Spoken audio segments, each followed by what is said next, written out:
اعوذ باللہ من الشیطان الرجیم بسم اللہ الرحمن الرحیم الحمدللہ الحمدللہ الحمدللہ رب العالمین والصلاة والسلام علی رحمت للعالمین الصلاة والسلام علی سید المرسلین الصلاة والسلام علی خاتم النبیین الصلاة والسلام علی سراج السالکین الصلاة والسلام علی سید الانام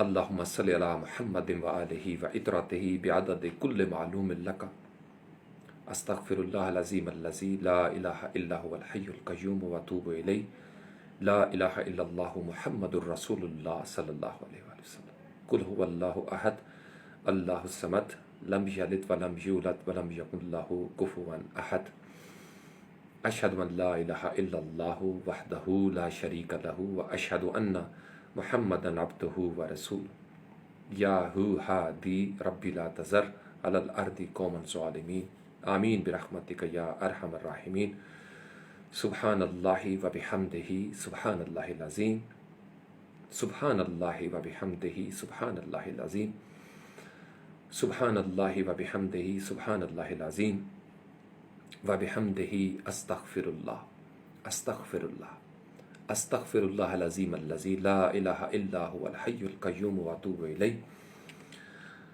السلام علیک ایہا النبی ورحمۃ اللہ وبرکاتہ السلام علینا وعلی عباد اللہ الصالحین سب دیکھنے سننے والوں کو السلام علیکم ورحمۃ اللہ وبرکاتہ آپ سب پر، آپ کے والدین پر، آپ کے اساتذہ کرام پر، آپ کی نسبتوں پر، آپ کے طلبہ و طالبات پر، آپ کے مقامات پر، آپ کے حالات پر، آپ کے اعمال و افعال پر، آپ کے کاروبار پر، آپ کی زندگیوں کے ہر سفر پر، آپ کی منزلوں پر سلامتی ہو، اللہ کریم کی رحمتیں ہوں اور اس کی برکتیں نازل ہوں۔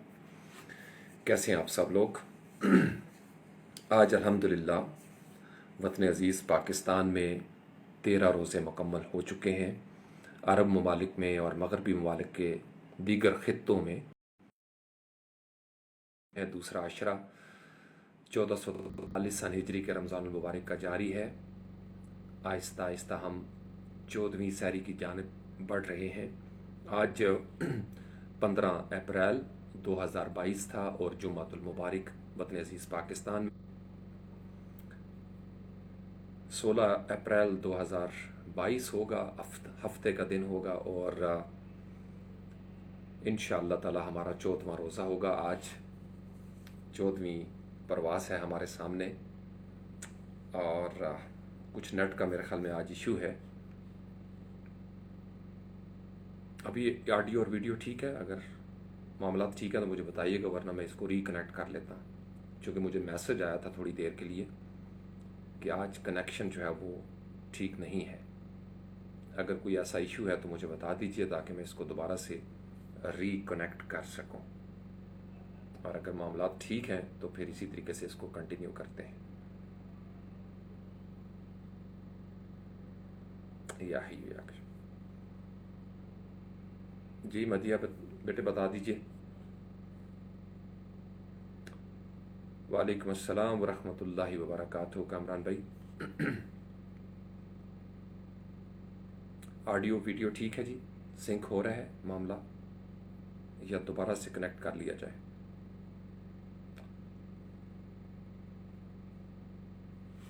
یا حی یا قیوم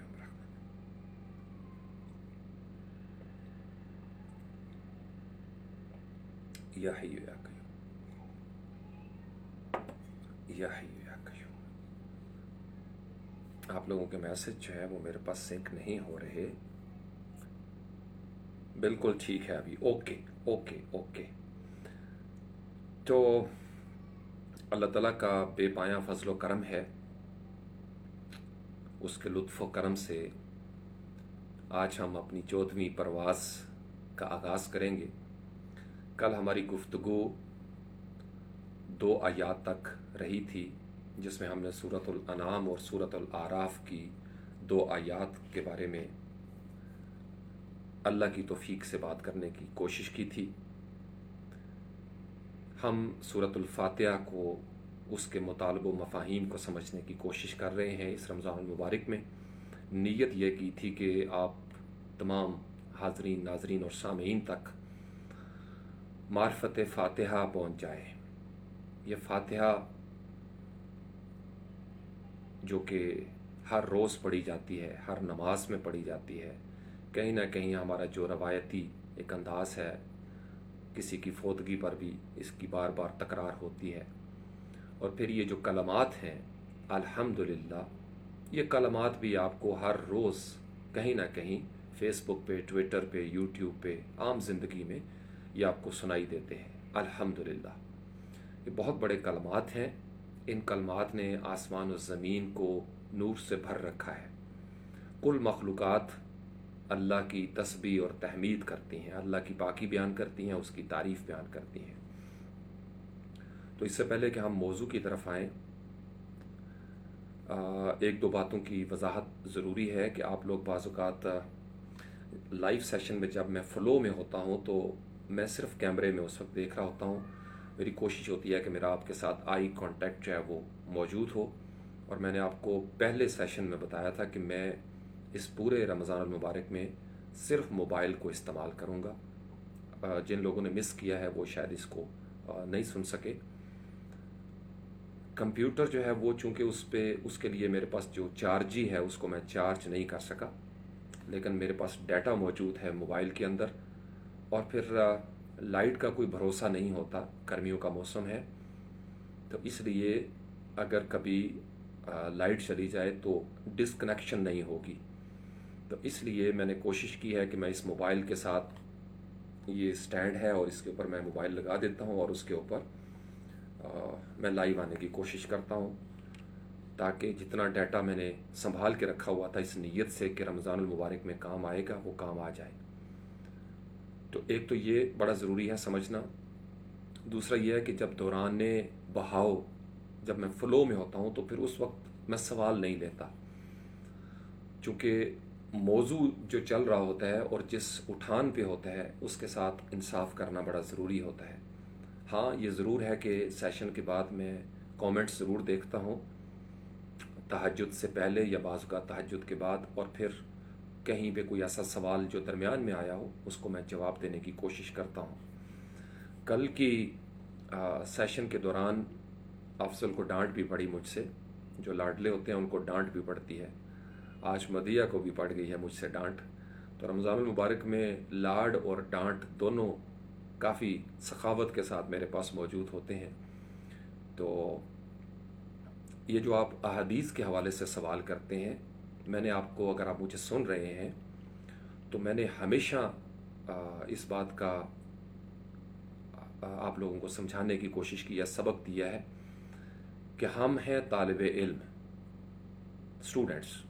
ہماری کوشش اختلافی معاملات سے بچ کے جو ضد کی طرف چلے گئے ہیں، ہم صرف اپنی تفہیم کی خاطر قرآن کو کھولیں، بغیر کسی فرقے کو ذہن میں لائے ہوئے، بغیر کسی اسکول آف تھاٹ کے ساتھ اپنی افیلیشن کا اظہار کیے ہوئے۔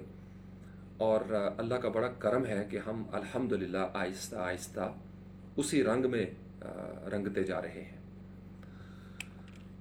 چونکہ اگر آپ کسی سیاسی، مسلکی، گروہی، لسانی تعصب کا شکار ہو جائیں گے تو پھر آپ کی باتوں کے اندر وہ کلیئرٹی نہیں رہے گی، آپ کی باتوں میں کہیں نہ کہیں کوئی نہ کوئی تعصب آ جائے گا۔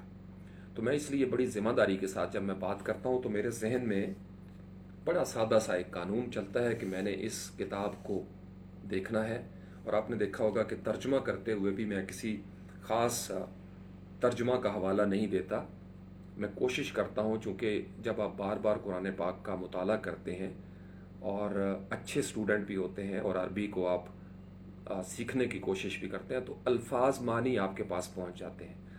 خاص کر عربی اور اردو کا ایک بڑا خوبصورت تعلق ہے۔ اگر آپ نے اردو اچھے طریقے سے پڑھ لی ہے، سمجھ لی ہے، تو بہت سارے الفاظ عربی کے ایسے ہیں جو اردو میں من و عن اسی طریقے سے آ گئے ہیں۔ تو ایک تو وہ سہولت ہو جاتی ہے، دوسرا ایک